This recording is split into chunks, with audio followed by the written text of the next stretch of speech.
1장. 태초에 말씀이 계셨다. 그 말씀은 하나님과 함께 계셨고 그 말씀은 곧 하나님이셨다. 그분은 태초에 하나님과 함께 계셨다. 모든 것이 그분을 통해 창조되었으며 그분 없이 생겨난 것은 아무것도 없었다. 그분 안에는 생명이 있었고 그 생명은 사람들의 빛이었다. 그 빛이 어둠을 비추었지만 어둠은 그 빛을 깨닫지 못했다. 하나님께서 보내신 사람이 있었으니 그 이름은 요한이었다. 요한은 그 빛에 관해 증언하려고 이 세상에 왔으니 이는 자신의 증언을 통해 모든 이들로 하여금 그 빛을 믿게 하기 위함이었다. 요한 자신은 빛이 아니라 그 빛을 증언하기 위해 왔을 따름이었다. 참 빛이 있었으니 그 빛이 세상에 와서 세상 모든 이들에게 빛을 비추고 있었다. 참 빛이신 그분은 세상에 있었고 세상은 그분을 통해 지음받았지만 세상은 그분을 알아보지 못했다. 그분께서 몸소 자기 땅에 오셨으나 그분의 백성들은 그분을 받아들이지 않았다. 그러나 그분께서는 그분을 받아들인 사람들, 곧 그분의 이름을 믿는 자들에게는 하나님의 자녀가 되는 특권을 주셨다. 이처럼 그들이 하나님의 자녀가 된 것은 혈통으로나 육체적 욕망으로나 사람의 뜻으로 된 것이 아니라 오직 하나님의 뜻으로 말미암은 것이다. 그 말씀이 육신이 되어 우리 가운데 사셨다. 우리가 그분의 영광을 보았으니 그 영광은 곧 자기 외아들을 보내신 아버지의 영광이었고 은혜와 진리로 충만한 영광이었다. 요한은 그분에 대하여 사람들에게 이렇게 외치면서 증언하였다. 이분이야말로 내가 말했던 바로 그분입니다. 나는 전에 내 뒤에 오시는 분이 나보다 앞선 것은 그분은 내가 있기 전부터 계셨기 때문이다. 라고 말했는데 바로 이분을 두고 말한 것입니다. 우리는 모두 그분에게서 넘치는 은혜를 입었고 한없는 복을 받았다. 그것은 율법은 모세를 통하여 주어진 것이지만 은혜와 진리는 예수 그리스도를 통하여 우리에게 주어졌기 때문이다. 지금까지 하나님을 본 사람은 아무도 없다. 그러나 아버지 품에 계시는 외아들이신 그분께서 아버지 하나님을 우리에게 알려주셨다. 한 번은 유대의 지도자들이 예루살렘에서 제사장들과 레위 사람들을 세례 요한에게 보내어 그가 누구인지를 물었다. 그때 세례 요한이 그들에게 증언한 내용은 이러하다. 세례 요한은 조금도 숨김없이 솔직하고 분명하게 나는 그리스도가 아니요 하고 대답했다. 그러자 그들이 세례 요한에게 물었다. 그러면 당신은 누구요? 엘리야요? 세례 요한이 대답했다. 아니요. 마침내 그들이 말했다. 그럼 도대체 당신은 누구요? 우리를 보낸 분들에게 돌아가서 대답할 수 있도록 우리에게 말해주시오. 당신 자신이 누구인지 말해달란 말이오. 그러자 세례 요한은 이사야 선지자의 말을 인용하여 이렇게 대답했다. 나는 주의 길을 곧게 하라. 고 광야에서 외치는 자의 소리요. 그때 그들 중 몇몇 바리새파 사람들이 세례 요한에게 물었다. 당신이 그리스도도 아니고 엘리야도 아니고 또 우리가 기다리는 예언자도 아니라면 왜 사람들에게 세례를 주고 있는 거요? 세례 요한이 대답했다. 나는 너희에게 물로 세례를 주지만 너희 가운데는 너희가 아직 알지 못하는 분이 서 계시오. 그분은 나보다 뒤에 오시는 분이지만 나는 그분의 신발끈조차 풀어드릴 자격이 없는 사람이요. 이 일은 세례 요한이 사람들에게 세례를 주던 요단 강 건너편의 베다니에서 일어난 일이다. 다음 날 세례 요한은 예수께서 자기에게 오시는 것을 보고 큰 소리로 외쳤다. 보시오, 하나님의 어린 양을. 그분은 세상 죄를 지고 가시는 분이십니다. 내가 전에 내 뒤에 오시는 분이 나보다 앞선 것은 그분은 내가 있기 전부터 계셨기 때문이다. 라고 말했는데 저분이야말로 바로 그분입니다. 나 자신도 이분을 알지 못했으나 지금 내가 와서 여러분들에게 물로 세례를 주는 이유는 바로 이분을 이스라엘 백성들에게 알리기 위해서입니다. 그러고 나서 세례 요한은 또 증언했다. 나는 성령이 하늘에서 비둘기처럼 내려와 이분 위에 머무는 것을 보았습니다. 나도 이분을 알지 못했지만 사람들에게 물로 세례를 주라고 나를 보내신 이가 이르시기를 성령이 내려와 어떤 사람에게 머무는 것을 보거든 그가 바로 성령으로 세례를 베푸실 분인 줄 알아라 하고 내게 말씀하셨습니다. 이제 나는 그 광경을 똑똑히 보았고 그래서 바로 이분이야말로 하나님의 아들이라고 증언하는 것입니다. 다음 날 세례 요한은 자기 제자 두 사람과 같이 있다가 예수께서 지나가시는 것을 보고는 보라, 하나님의 어린 양이시다 하고 소리쳤다. 그러자 두 제자는 세례 요한의 말을 듣고 예수를 따라갔다.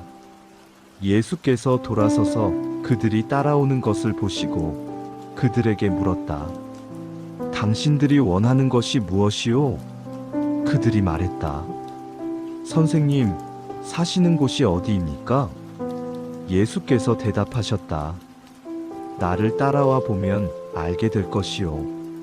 그래서 그들은 예수를 따라가서 그날 예수와 함께 지냈다. 그들은 오후 4시부터 밤까지 예수와 함께 있었다. 세례 요한의 말을 듣고 예수를 따라간 두 사람 중 하나는 시몬 베드로의 동생 안드레였다. 안드레는 먼저 자기 형 시몬을 찾아가서 말했다. 우리가 메시아를 만났소. 그리고는 시몬을 데리고 예수께로 갔다.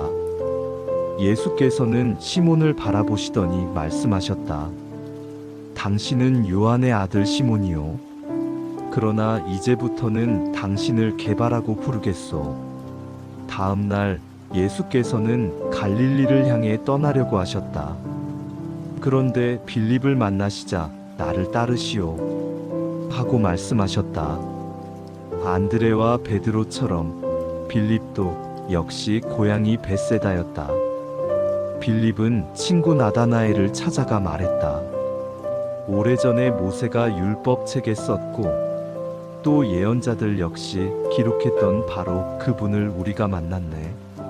나사렛 출신의 예수라는 사람으로 요셉의 아들이라네. 나사렛이라고? 거기서 어떻게 훌륭한 사람이 나온단 말인가? 나다나엘이 외쳤다. 그러자 빌립이 대답했다. 가서 직접 만나보게. 예수께서는 나다나엘이 자기에게로 나아오는 것을 보시고는 그에게 말씀하셨다. 보아라, 참 이스라엘 사람이 오는구나. 이 사람에게는 조금도 거짓된 것이 없다. 나다나엘이 물었다. 저를 어떻게 아십니까? 예수께서 대답하셨다. 빌립이 당신을 부르기 전에 당신이 무화과 나무 아래에 있는 것을 내가 보았소. 그러자 나다나엘이 확신하며 말했다. 선생님, 당신이야말로 하나님의 아들이시오. 이스라엘의 왕이십니다. 예수께서 그에게 말씀하셨다. 당신은 무화과 나무 아래 있는 것을 보았다고 말해서 나를 믿는 것이요? 장차 당신은 이보다 더욱 큰 일을 보게 될 것이요. 그리고는 덧붙여 이렇게 말씀하셨다. 내가 진정으로 당신에게 분명히 말하겠소. 하늘이 열리고 하나님의 천사들이 인자 위에 오르락내리락 하는 것을 당신이 보게 될 것이요. 2장. 사흘째 되는 날 갈릴리의 가나라는 마을에서 결혼 잔치가 있었다. 예수의 어머니도 거기 계셨고 예수도 제자들과 함께 초대를 받아 잔치집에 갔다. 그런데 잔치 도중 포도주가 떨어지자 예수의 어머니가 예수께 말했다. 포도주가 다 떨어져 버렸구나. 예수께서 말씀하셨다. 어머니, 왜 저에게 그런 말씀을 하십니까? 아직은 저의 때가 오지 않았습니다. 그래도 예수의 어머니는 하인들에게 일렀다. 무엇이든지 그가 시키는 대로 하세요. 마침 거기에는 물이 2~3통 들어가는 돌로 만든 항아리 6개가 놓여 있었다. 이 항아리는 유대인들이 정결 의식에 사용하는 것이었다. 예수께서 하인들에게 이르셨다. 항아리마다 물을 가득 채우시오. 하인들이 모든 항아리에 물을 다 채우자 예수께서 말씀하셨다. 자, 이제는 항아리에서 물을 떠서 잔치를 주관하는 사람에게 갖다 주시오. 잔치를 주관하는 사람이 그 물을 맛보았을 때 물은 어느새 포도주로 변해 있었다. 하인들은 그 포도주가 어디서 난 것인지 알고 있었지만 잔치를 주관하는 사람은 그 포도주가 어디서 난 것인지 알지 못했다. 그래서 그 사람은 신랑을 불러 말했다. 누구나 처음에는 좋은 포도주를 내놓았다가 손님들이 취한 다음에는 덜 좋은 포도주를 내놓는 법인데 그대는 아직까지 이렇게 좋은 포도주를 남겨두고 있다니 참으로 놀랍군요. 갈릴리 가나의 결혼 잔치에서 있었던 이 표적은 예수께서 자신의 능력을 처음으로 사람들 앞에 나타내신 것이었다. 이 일로 제자들은 예수를 믿게 되었다. 결혼 잔치가 끝난 뒤 예수께서는 어머니와 동생들과 제자들과 함께 가버나움으로 가셨고 그곳에서 며칠 동안 머무르셨다. 유월절 축제가 다가오자 예수께서는 예루살렘으로 올라가셨다. 예루살렘 성전 뜰에는 소와 양과 비둘기를 파는 장사꾼들로 시끌벅적했고 돈을 바꿔주는 환전상들은 도처에 탁자를 앞에 놓고 앉아 있었다.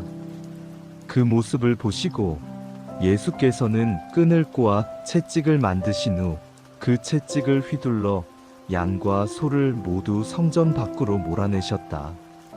그리고 환전상들의 탁자를 둘러엎고 돈을 바닥에 흩어버리셨다. 또 예수께서 비둘기를 파는 사람들에게 말씀하셨다. 이것들을 가지고 여기서 당장 나가시오. 내 아버지의 집을 시장터로 만들지 마시오. 그때 제자들은 주의 집을 아끼는 열정이 내 속에서 불타오를 것이다. 라고 기록된 성경 말씀을 떠올렸다.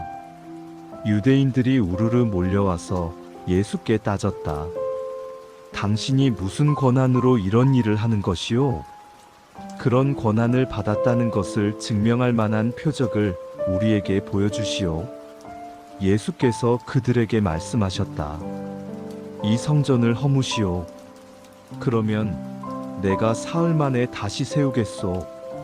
그러자 유대인들이 어이가 없다는 듯 예수께 따져 물었다. 우리가 이 성전을 짓는데 무려 46년이나 걸렸소. 그런데 당신이 무슨 수로 사흘 만에 다시 세우겠다는 것이오?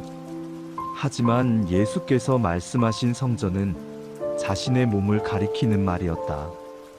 후일 제자들은 예수께서 죽었다가 사흘 만에 다시 살아나신 뒤에야 이 말씀을 기억하고 비로소 성경과 예수께서 하신 말씀을 믿게 되었다.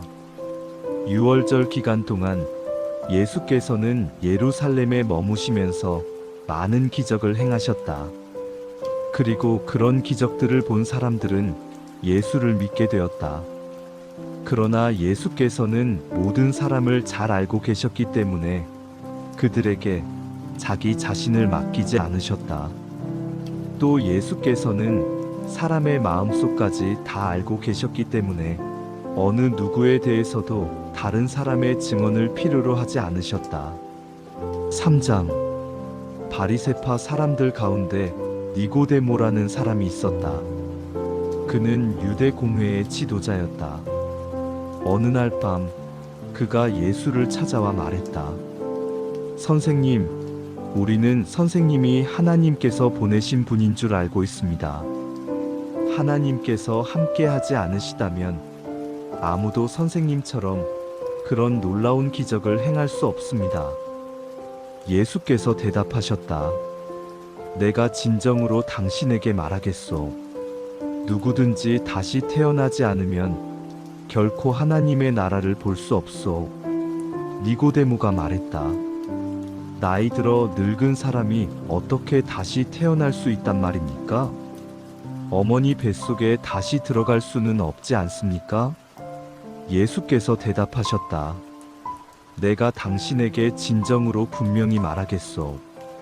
누구든지 물과 성령으로 태어나지 않으면 하나님의 나라에 들어갈 수 없소. 육체에서 태어난 것은 육체이고 성령에서 태어난 것은 성령이요. 그러므로 내가 다시 태어나야 한다. 라고 한 것을 당신은 이상히 여기지 마시오. 바람은 제 불고 싶은 대로 부는 법이요. 당신은 바람 소리를 들어도 그것이 어디서 불어온 것인지, 다음에는 그 바람이 어디로 갈 것인지 알 수 없소. 성령으로 태어난 사람도 이와 같소. 니고데모가 다시 예수께 물었다. 어떻게 그런 일이 있을 수 있습니까? 예수께서 대답하셨다. 당신은 이스라엘의 선생이면서 이런 것도 알지 못하오? 내가 진정으로 당신에게 말하겠소. 우리는 우리가 아는 것에 대해 말하고 또 우리가 본 것에 대해 증언하오. 하지만 당신들은 우리의 증언을 받아들이지 않고 있어. 내가 세상에서 일어나는 일에 대해 말해도 당신들이 믿지 않는데, 하물며 하늘에서 일어나는 일을 말한다면 당신들이 어찌 믿을 수 있겠소? 하늘에서 내려온 이 곧 인자 외에는 아무도 하늘로 올라간 이가 없소. 모세가 광야에서 구리뱀을 높이 쳐들었던 것처럼 인자도 높이 들려져야 하오. 그것은 인자를 믿는 사람은 누구든지 영원한 생명을 얻게 하기 위함이요. 진실로 그렇소. 하나님께서는 세상을 극진히 사랑하셔서 외아들을 보내주셨소. 그것은 누구든지 그 아들을 믿는 자마다 멸망하지 않고 영원한 생명을 얻게 하려는 것이요. 하나님께서는 세상을 심판하려고 그 아들을 보내신 것이 아니라 그 아들을 통해 세상을 구원하려고 보내셨소. 누구든지 그 아들을 믿는 사람은 정죄를 당하지 않소. 그러나 그 아들을 믿지 않는 사람은 하나님의 외아들의 이름을 믿지 않은 것만으로도 이미 죄인으로 판결을 받은 것이요. 그런 자들이 죄인으로 판결을 받는 까닭은 참 빛이 세상에 들어왔지만 그들의 행위가 악하여 빛보다는 어둠을 더 사랑했기 때문이요. 악을 행하는 자들은 모두가 빛을 싫어하는 법이요. 악인들은 자기들의 악한 행위가 드러날까 두려워 빛 가운데로 나오지 않소. 그러나 진리를 따라 살아가는 사람들은 기꺼이 빛 가운데로 나오는 법이요. 그것은 자신의 행위가 모두 하나님을 통해 그분 안에서 이루어진 것임을 드러내 보이기 위함이요. 그 후 예수께서 제자들과 함께 예루살렘을 떠나 유대 지방으로 가셨다. 그리고 거기서 얼마 동안 머무시면서 사람들에게 세례를 베푸셨다. 그 무렵 세례 요한은 살렘 근처의 에논에서 세례를 주고 있었다. 그곳에는 물이 많은 데다 사람들이 계속해서 그에게 세례를 받으러 왔기 때문이다. 그때는 세례 요한이 아직 감옥에 갇히기 전이었다. 세례 요한의 제자들 가운데 몇 사람과 어떤 유대인 사이에 정결 의식에 관해 논쟁이 벌어졌다. 세례 요한의 제자들이 세례 요한에게 와서 말했다. 선생님, 요단 강 건너편에서 선생님과 함께 계셨던 분, 곧 선생님께서 증언하셨던 그분도 세례를 주고 계십니다. 그런데 사람들이 모두 그분에게로 몰려가고 있습니다. 세례 요한이 대답했다. 하늘에 계신 하나님께서 주시지 않으면 그 무엇도 받을 수 없다. 나는 그리스도가 아니라 그분보다 앞서 보내심을 받은 사람이다. 라고 너희에게 분명히 말하지 않았느냐? 신부를 맞이하여 차지할 사람은 신랑이다. 그러나 신랑이 오기를 기다리던 신랑의 친구도 신랑이 오는 소리를 들으면 매우 기뻐한다. 지금 나는 그런 기쁨으로 가득 차 있다. 그렇다. 그분은 더욱 번성해야 하고 나는 더욱 쇠퇴해야 한다. 위로부터 오신 분은 모든 것 위에 계신다. 세상에서 온 자는 세상에 속하여 세상의 말을 하지만 하늘에서 오신 분은 모든 것 위에 계신다. 그분은 몸소 보고 들은 것을 말씀하시지만 아무도 그분의 증언을 받아들이지 않는다. 그분의 증언을 받아들이는 사람은 하나님께서 참되시다는 것을 보증한다. 하나님께서 보내신 분은 하나님의 말씀을 전한다. 그것은 하나님께서 그분에게 성령을 한량없이 주시기 때문이다. 하늘 아버지께서는 아들을 사랑하셔서 모든 것을 그 아들의 손에 맡기셨다. 그러므로 누구든지 그 아들을 믿는 자는 영원한 생명을 얻지만 그 아들을 거부하는 자는 누구든지 생명을 얻지 못할 것이고 도리어 하나님의 두려운 진노를 받게 된다. 4장. 세례를 받고 제자가 되려고 예수께 모여드는 사람들이 세례 요한에게 모여드는 사람들보다 더 많다는 소문이 바리새파 사람들의 귀에 들어갔다. 그러나 사실 예수께서 직접 사람들에게 세례를 주신 것이 아니라 예수의 제자들이 세례를 준 것이다. 이런 사실을 아시고 예수께서는 유대를 떠나 다시 갈릴리로 돌아가시기로 하셨다. 갈릴리로 가려면 사마리아 지역을 지나가야 했다. 그리하여 갈릴리로 가는 중에 예수께서는 사마리아 지역의 수가라는 동네에 이르셨다. 이 동네는 야곱이 그의 아들 요셉에게 물려준 땅에서 가까웠다. 이 동네에는 야곱의 우물이 있었고 예수께서는 여행길에 피곤하셨으므로 그 우물가에 앉아 쉬고 계셨다. 때는 낮 12시 무렵이었다. 그때 한 사마리아 여인이 물을 길러오자 예수께서 그녀에게 말을 거셨다. 나에게 물을 좀 주겠소? 당시 제자들은 모두 음식을 사러 동네에 들어갔으므로 그 자리에 아무도 없었다. 사마리아 여자가 예수께 대답했다. 당신은 유대인인데 어찌하여 저 같은 사마리아 여자에게 물을 달라고 하십니까? 그 당시 유대인들은 사마리아 사람들과는 상종하지 않았기 때문이다. 예수께서 그녀에게 대답하셨다. 만일 당신이 하나님께서 주시는 놀라운 은사를 알고 또 당신에게 물을 청하는 이가 누구인지를 알았더라면 도리어 당신이 그에게 생수를 청했을 것이고 그러면 그가 당신에게 생수를 주었을 것이요. 여자가 말했다.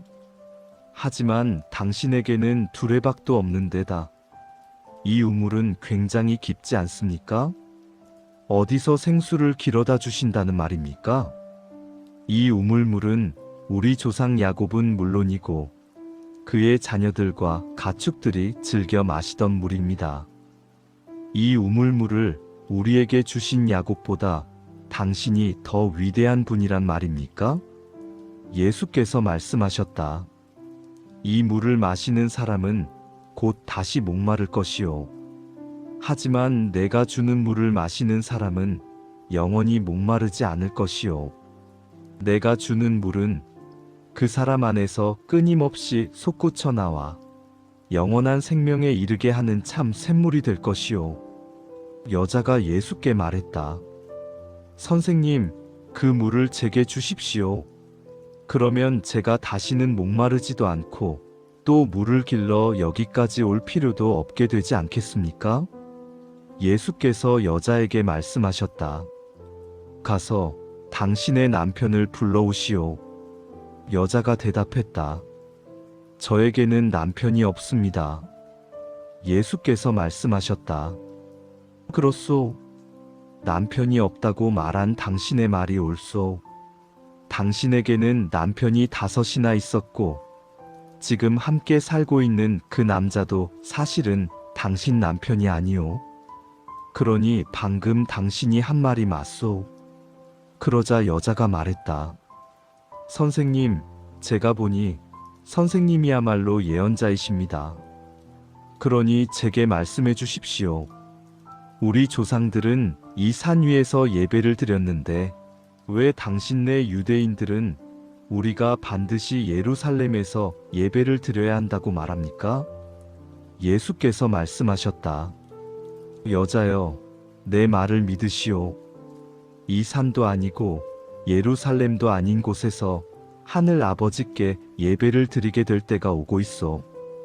당신들 사마리아 사람들은 당신들 스스로도 알지 못하는 것을 예배하지만 우리 유대인들은 우리가 아는 분을 예배드린다오. 이것은 구원이 유대인들로부터 나오기 때문이요. 그러나 참되게 예배를 드리는 사람들이 영과 진리로 하늘 아버지께 예배를 드릴 때가 오고 있어. 지금이 바로 그때요. 하늘 아버지께서는 영과 진리로 예배드리는 사람들을 찾고 계신다오. 하나님께서는 영이시오. 그러므로 하나님을 예배하는 자들은 영과 진리로 예배를 드려야 하오. 여자가 예수께 말했다. 저 역시도 그리스도라 하는 메시아가 오실 것이라는 사실을 잘 알고 있습니다. 그분께서 오시면 우리에게 모든 것을 다 알려주실 것입니다. 그러자 예수께서 말씀하셨다. 지금 당신에게 말하고 있는 내가 바로 그 메시아요. 바로 그때 제자들이 돌아왔다. 그들은 예수께서 어떤 여자와 이야기를 나누고 계시는 것을 보고 놀랐다. 하지만 아무도 그 여자와 무슨 내용으로 왜 이야기를 나누었는지 묻는 사람이 없었다. 그 여자는 물동이를 우물가에 그냥 둔 채 동네로 달려가서 사람들에게 말했다. 모두들 나와보세요. 저의 과거를 낱낱이 알아맞히신 분이 계십니다. 가서 그분을 만나보세요. 그분이 바로 그리스도가 아닐까요? 그러자 동네 사람들이 모두 나와서 예수를 보려고 몰려들었다. 한편 그러는 동안에 제자들은 예수께 선생님, 뭘 좀 드십시오. 하고 음식을 권하고 있었다. 그러나 예수께서 제자들에게 말씀하셨다. 나에게는 너희가 알지 못하는 양식이 있다. 그 말을 듣고 제자들은 서로 수군거렸다. 누가 선생님께 음식을 갖다 드렸을까? 예수께서 말씀하셨다.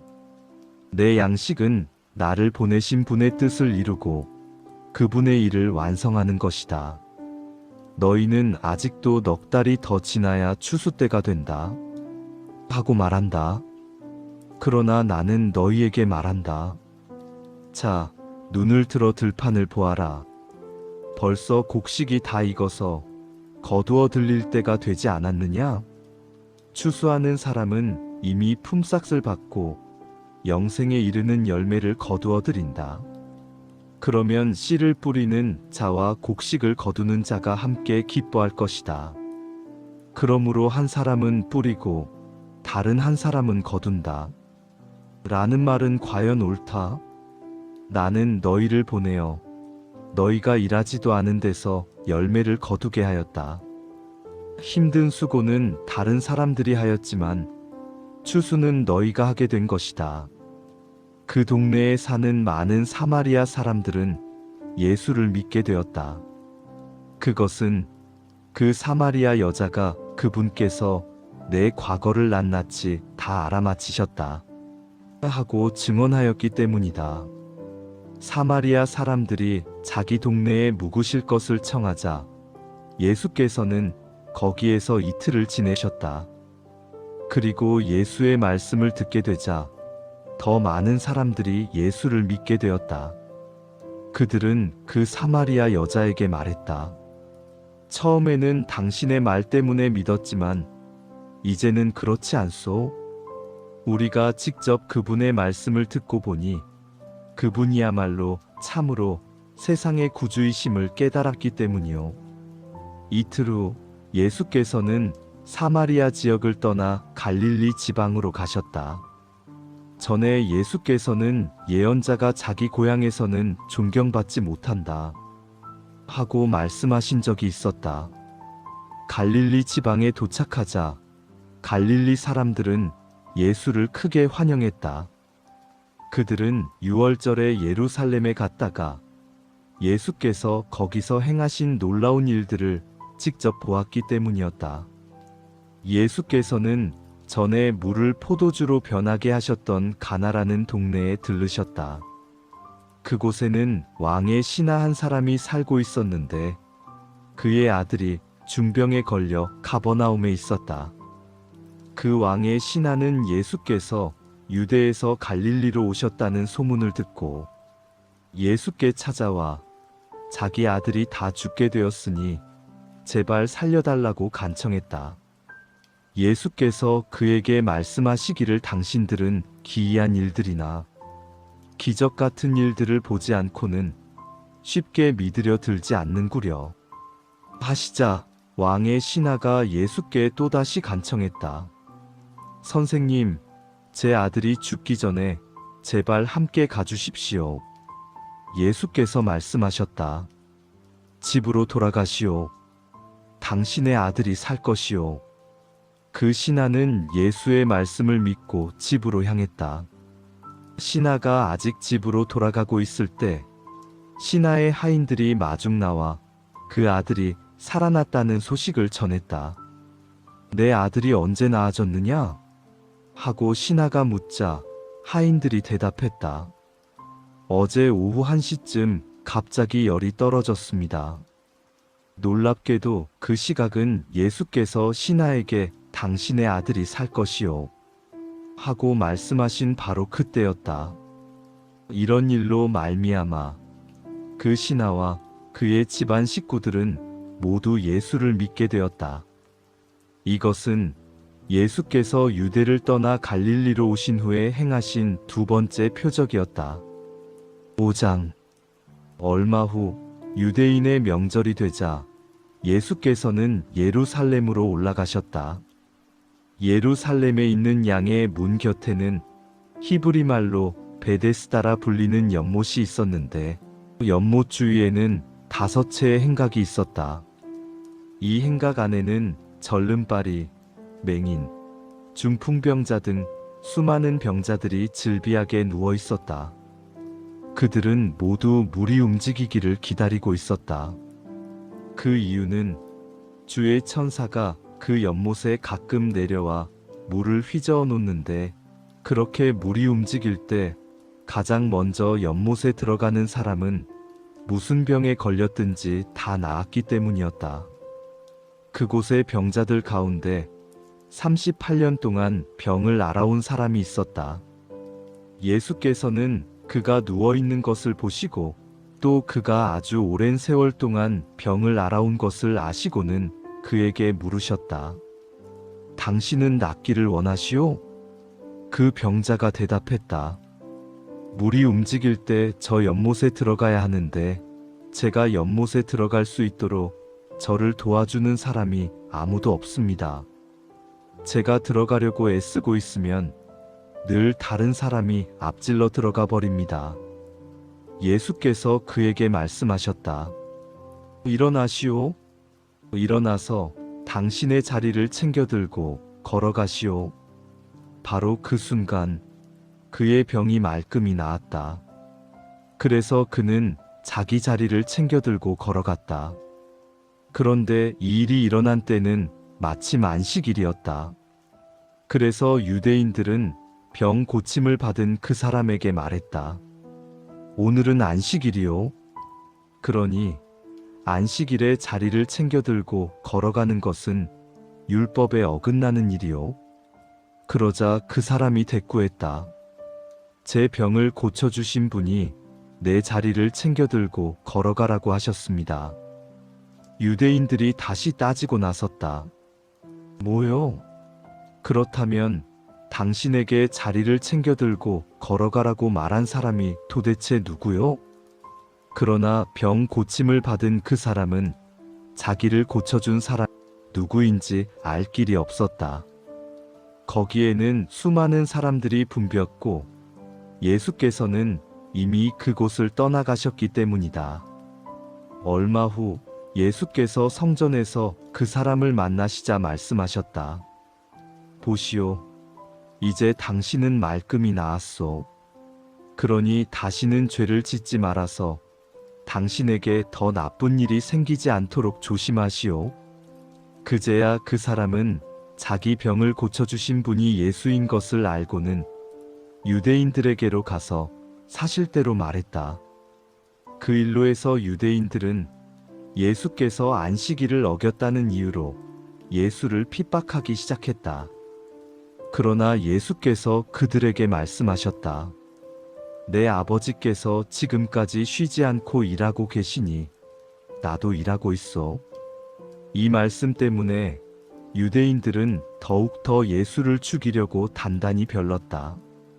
예수가 안식일을 어겼을 뿐만 아니라 하나님을 자기 아버지라고 부름으로써 자신을 하나님과 동등한 위치에 두었기 때문이다. 그래서 예수께서 유대인들에게 말씀하셨다.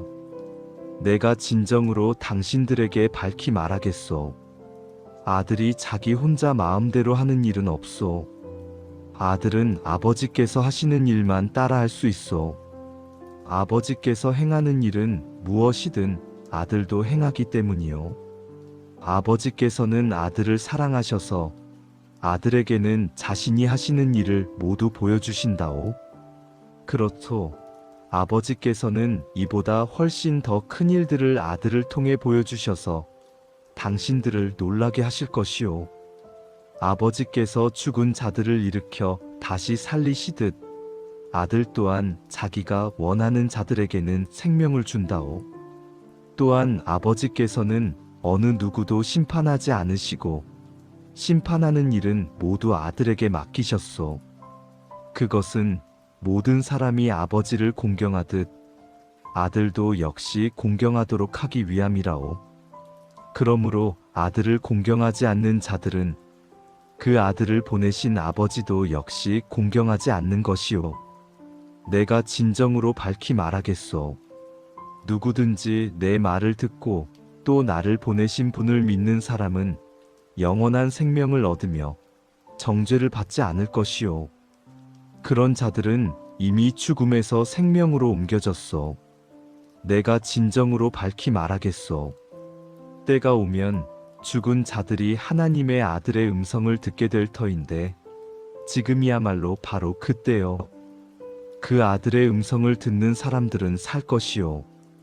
그것은 아버지께서 자기 안에 생명을 갖고 계신 것처럼 아들에게도 생명을 주셔서 아들 안에도 생명을 갖게 하셨기 때문이요. 또한 아버지께서는 아들에게 심판할 수 있는 권한을 주셨는데 그것은 아들이 인자이기 때문이요. 내가 하는 말에 놀라지 마시오. 보시오, 무덤 속에 있는 자들이 다 아들의 음성을 들을 때가 올 것이요. 그때가 오면 선한 일을 한 사람들은 부활하여 생명을 얻을 것이고 악한 일을 저지른 사람들은 부활하여 정죄를 받을 것이요. 나는 아무것도 내 마음대로 하지 않소. 나는 오직 아버지께 들은 대로만 심판하기 때문에 내 심판은 올바르고 공정하오. 이것은 내가 내 뜻대로 하지 않고 나를 보내신 아버지를 기쁘시게 하려고 오직 그분의 뜻대로 하려 하기 때문이요. 내가 나 자신에 대해 증언한다면 그 증언은 참되다고 할 수 없소. 그러나 나를 위해 증언해 주시는 분이 따로 계시는데 나는 나에 대한 그분의 증언이 진실로 참되다는 것을 안다오. 당신들이 세례 요한에게 사람을 보냈을 때 그가 이 같은 진리를 증거하였소. 내가 이런 말을 하는 것은 내가 사람의 증거를 받아들여서가 아니라오. 그것은 다만 당신들로 하여금 구원을 얻게 하려는 것이라오.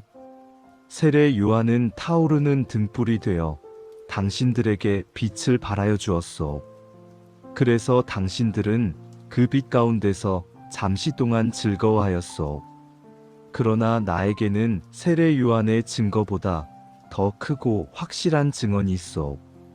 아버지께서 나에게 완성하라고 맡기신 일, 곧 내가 지금 하고 있는 바로 이 일이 아버지께서 나를 보내셨다는 것을 밝히 증언해 준다오. 그리고 나를 보내신 아버지께서도 친히 나에 관해 증언해 주셨소. 당신들은 그분의 음성을 듣거나 그분의 모습을 본 적이 없소. 또한 그분의 말씀이 당신들 안에 머물고 있지도 않소. 그 이유는 분명하오.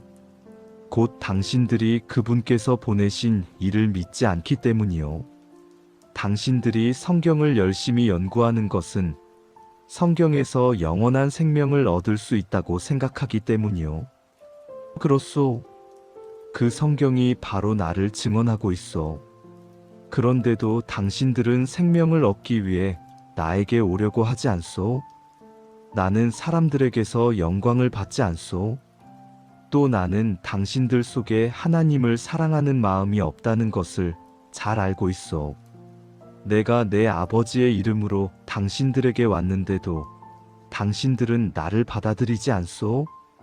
그러나 누군가 다른 사람이 자기 이름을 내세우고 오면 당신들은 그를 받아들일 것이요. 당신들이 당신들끼리는 서로 영광을 주고받으면서도 정작 유일하신 하나님께는 영광을 받으려고 애쓰지 않으니 당신들이 어떻게 믿을 수 있겠소? 그렇다고 내가 당신들을 아버지께 고소할 것이라고는 생각하지 마시오. 당신들을 고소하는 이는 따로 있으니 그는 곧 당신들이 소망을 걸고 매달려온 모세요. 당신들이 모세를 믿었더라면 분명 나를 믿었을 것이요. 모세가 나에 관해 기록했기 때문이요. 그러나 당신들이 모세의 글도 믿지 않는데 어떻게 내 말을 믿겠소?